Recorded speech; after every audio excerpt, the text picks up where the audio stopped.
Hello everyone, this is Ajay Chhangani from IIT Roorkee and I am here to talk about healthcare facilities in rural India and slums. So let us start with a brief idea about where are we in the world scenario. As per the WHO's latest report, India has been ranked 112 for its healthcare system. So don't you think this is a serious issue to ponder upon? Well, I think indeed it is, and so here we are to discuss it along its length and breadth. So, beginning with, let me first of all quickly introduce you all to the basic healthcare structure present in India. We have sub-centers at the first tier acting as the contact point between the community and healthcare service providers. Forming the second tier are primary health centers responsible for providing basic curative healthcare services. And finally, we have community health centers rendering specialist treatment. With this structure at disposal, India declares its national health policy, which guarantees a public health care delivery system which is accessible, accountable, and easily affordable to even the poorest of the poor in the country.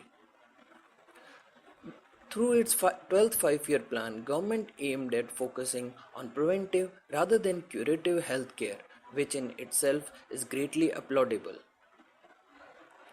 But still, the poor performance of Indian public health system is widely acknowledged.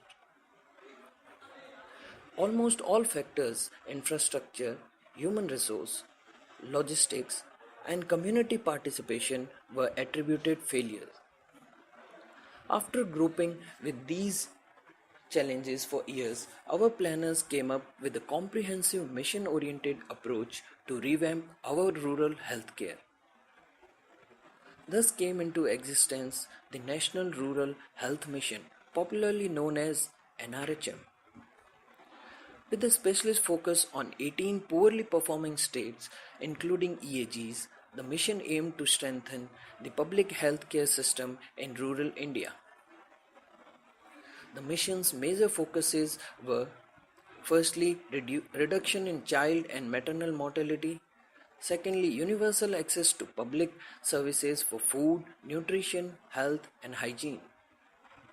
Thirdly, prevention and control of communicable and non-communicable diseases. Access to primary health care for all.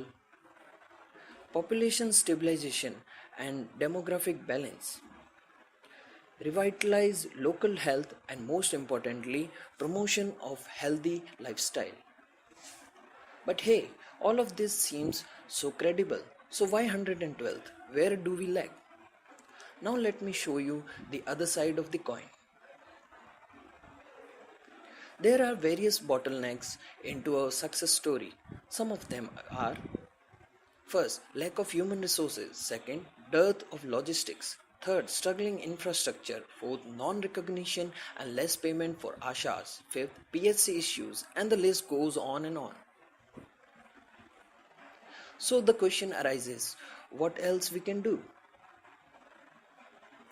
And this brings us to the recommendations so that our health scenario can be personified globally.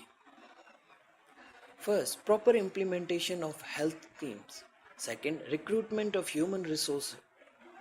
Third, survey before setting up PHCs, monitoring of ASHAs and establishing healthy feedback mechanism.